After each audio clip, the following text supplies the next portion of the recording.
آپ بھی لوگوں کے دلوں پر راج کر سکتے ہیں۔ آپ کے اور میرے آقا دو عالم صلی اللہ علیہ وآلہ وسلم نے ارشاد فرمایا، جب اللہ رب العزت کسی بندے سے محبت کرتا ہے، جب کسی بندے سے پیار کرتا ہے تو جبریل امین کو بلاتا ہے اور فرماتا ہے کہ اے جبریل، میں فلاں بندے سے محبت کرتا ہوں، میں فلاں بندے سے پیار کرتا ہوں، تم بھی اس سے محبت کرو۔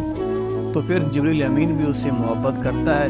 اس کے بعد جبریل امین آسمان کے اندر اعلان کرتا ہے کہ فلاں بندے سے اللہ کی ذات محبت کرتی ہے، تم بھی آئے آسمان والو محبت کرو۔ اور پھر اللہ رب العزت اس بندے کی محبت زمین والوں کے دلوں کے اندر ڈال دیتا ہے، زمین والوں کے دلوں پر اس کی محبت پیدا ہو جاتی ہے۔ یہ جو آپ لوگوں سے محبت کرتے ہیں نا، یہ دراصل آپ کے دل کے اندر اللہ رب العزت کی جانب سے اس بندے کے لیے محبت ہوتی ہے، اس کے لیے پیار ہوتا ہے، پھر آپ اس بندے سے اللہ کے لیے محبت کرتے ہیں۔